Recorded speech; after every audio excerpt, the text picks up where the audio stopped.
El marco legal del IGB, de acuerdo al reglamento del Decreto Legislativo número 775, que fue publicado en 1996 y vigente desde 1997. El Impuesto General de las Ventas, o IGB de manera simple, es a todas aquellas personas que se dediquen al mundo empresarial, tanto de bienes o servicios. Todos ellos están obligados a pagar un impuesto general de las ventas. ¿Y a quién se paga y cada cuánto tiempo? Esto se paga al Estado y se paga de acuerdo a un cronograma de pagos que nos da la SUNAT. Se diferencian entre empresas públicas y privadas. Las privadas declaran de acuerdo a los últimos dígitos de RUC y las públicas no declaran porque es como si el Estado se estaría cobrando a sí mismo impuestos. Solo se dedica a personas jurídicas y, si es el caso, a personas naturales que estén obligadas a hacer el pago de estos impuestos. El impuesto general corresponde al 18%. Si lo queremos desmenuzar, el 16% es el IGB y el 2% corresponde al impuesto de promoción municipal, lo cual suma la tasa vigente del impuesto general de ventas del 18%. Esto viene a ser el valor agregado que nosotros como consumidores finales, al adquirir un producto o un servicio, se nos está cobrando el IGB. Y es indispensable tener en cuenta que la base imponible es igual al valor de venta o el costo de adquisición. Ahí no se está considerando el IGB, en cambio el precio de venta es igual al valor de venta más el IGB. Por eso es que la SUNAT, cuando hace sus fiscalizaciones a nivel de persona jurídica, lo primero que busca son documentos de venta, que son cobros que has hecho por el Estado y se llama impuesto IGB. Y ahí viene un tema que es el crédito fiscal. Y para poder entenderlo mejor, vamos a hacer un ejemplo.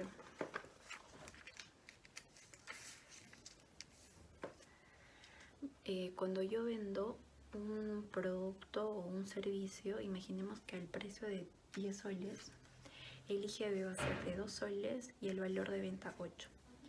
Este IGB de 2 soles le pertenece al Estado. Y cuando hacemos la compra de este bien, lo compramos a 5. Y el IGB va a ser de 1 y el valor de venta de 4. Este 1 sol está a mi favor. Cada vez que nosotros compremos con factura, se llama crédito fiscal porque el IGB me pertenece. Es decir, ¿y cómo funciona? Es decir, estos 2 soles que le pertenece al Estado y el 1 sol que está a mi favor, la diferencia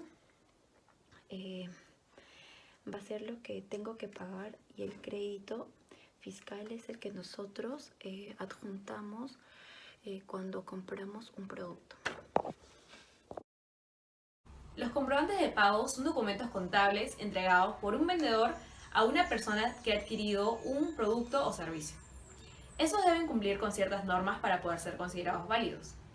La impresión de los comprobantes debe ser realizada por una imprenta autorizada por la SUNAT, para lo cual previamente se debe solicitar una autorización a través del formulario virtual 816. Este requiere ser contribuyente con RUC activo y con domicilio fiscal habido.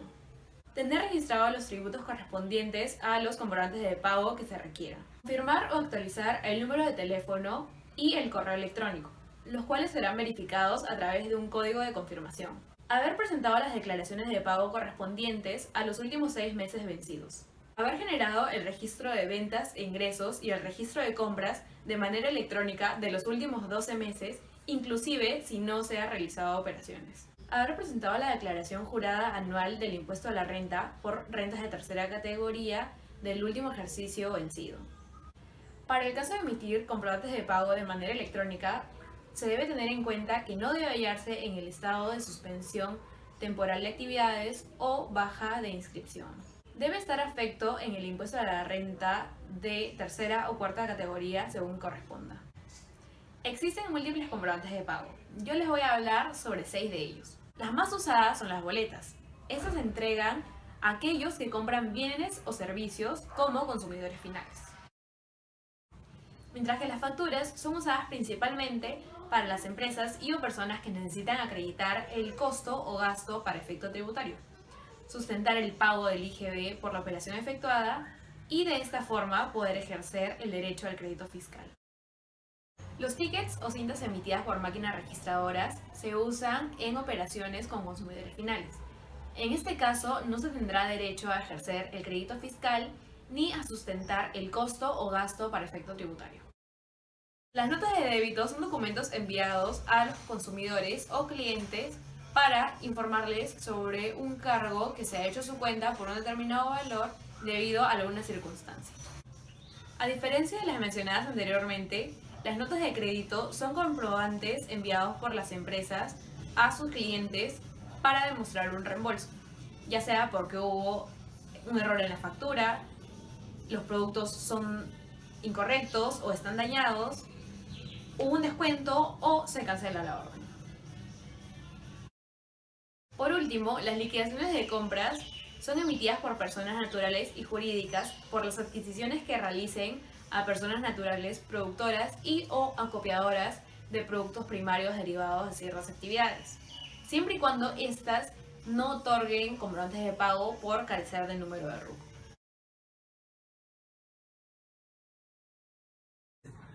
Los libros contables son archivos o documentos donde se plasma la información financiera de la empresa, operaciones que se realizan durante un tiempo determinado y los cuales hay que legalizar de manera periódica. Entre ellos tenemos al libro diario, al libro mayor, al libro de inventarios y balances y por último al registro de compras y al registro de ventas. En primer lugar, el libro diario, o también llamado columnario, resume los comprobantes de contabilidad elaborados en un periodo o ciclo contable. De acuerdo a la autora Ángel María Fierros Martínez en su libro Contabilidad General, ella nos menciona que cada anotación realizada en una cuenta en el libro diario se denomina apunte y al conjunto de apuntes correspondientes a un hecho contable se le denomina asientos. Asimismo, ella menciona que en todo asiento la suma de los debe tiene que ser igual a los de haber. En tercer lugar tenemos el registro de compras. Aquí se anotan las adquisiciones tanto de bienes o servicios que realiza la empresa, es decir, se anota de forma cronológica todo aquello que la empresa ha adquirido, ya sea en bienes o servicios. En cuarto lugar tenemos al libro mayor. Esto de aquí, de acuerdo al autor Pedro Calderón, en su libro Libros y Registros Contables, nos menciona que este es un libro donde se refleja cada una de las ventas utilizadas por la empresa para reconocimiento de sus operaciones económicas registradas en el libro diario durante el ejercicio.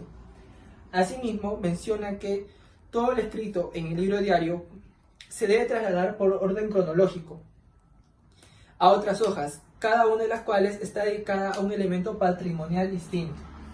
Por último, Pedro Calderón menciona que estas hojas formarán parte del libro mayor.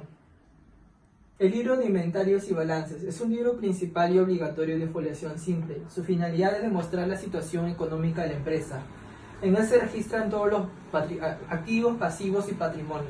Este libro nos da a conocer la situación patrimonial del negocio una vez finalizado el ejercicio económico. En tercer lugar tenemos al registro de ventas. Este libro es importante porque registra las operaciones de ventas de mercaderías, de bienes, mercaderías y servicios. Asimismo, este libro sirve para, a través de este, determinamos cuántos ingresos ha tenido la empresa y así comprobar las variaciones ocurridas en el mismo. Los estados financieros son los documentos que realizan las empresas para poder dar a conocer su situación económica y financiera. Además, son en estos documentos en los que se registran los cambios que experimenta la empresa en un periodo o fecha determinado. El primer estado del que vamos a hablar es el estado de situación financiera. Este estado muestra la situación financiera de la empresa en un momento concreto. Además, se caracteriza por mostrar de manera detallada y veraz de dónde se obtienen los recursos de la empresa y a dónde estos están siendo destinados.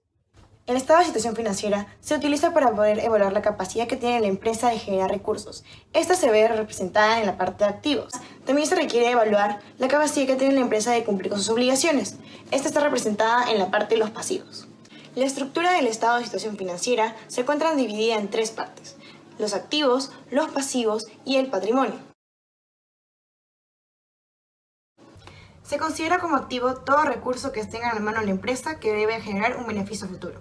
En el caso de los activos podemos dividirlos en dos: aquellos recursos que van a generar beneficio en menos de un año, que son activos corrientes, y esos recursos que van a generar beneficio a mayor plazo de un año, que serían los activos no corrientes.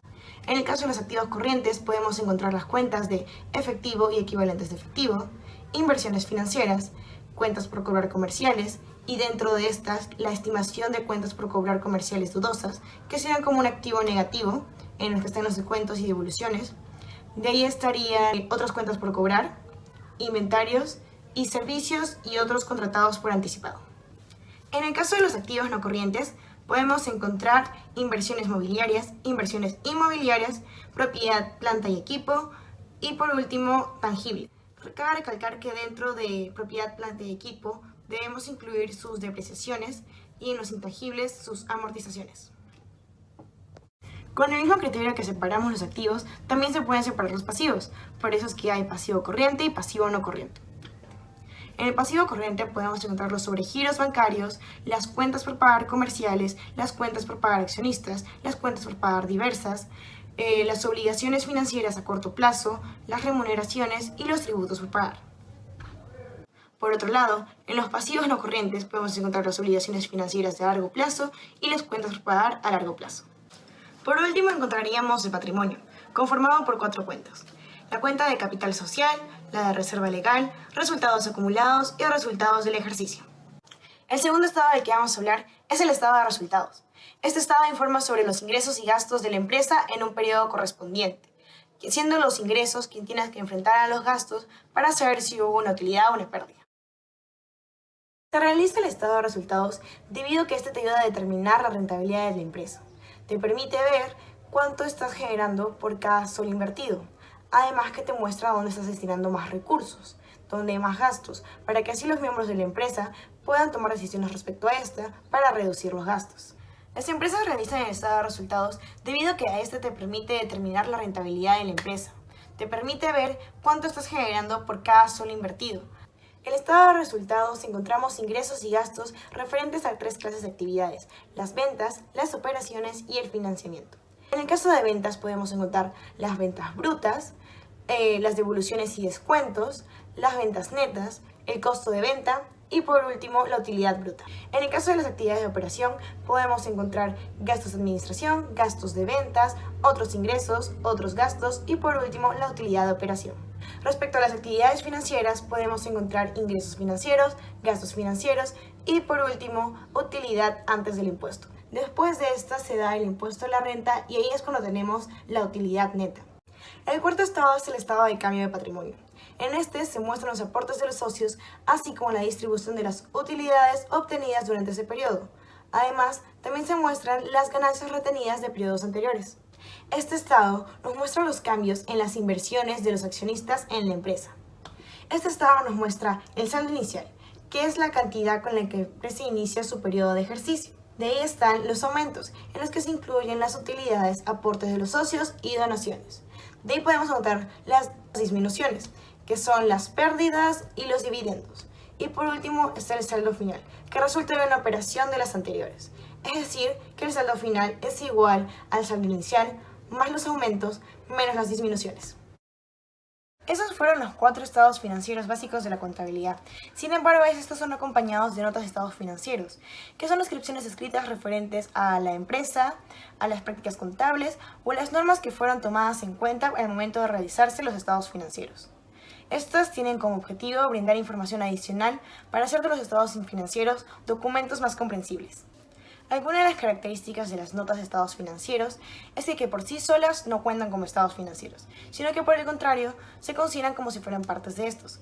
Por otro lado, estas nos comunican sobre las normas contables, sociales y tributarias que la empresa cumplió hasta el momento de la emisión de los estados financieros y que se cumplieron hasta el momento del cierre del ejercicio. Por último, podemos mencionar de que estas notas revelan hechos o explican lineamientos técnicos para una mejor comprensión de los estados financieros. Gracias.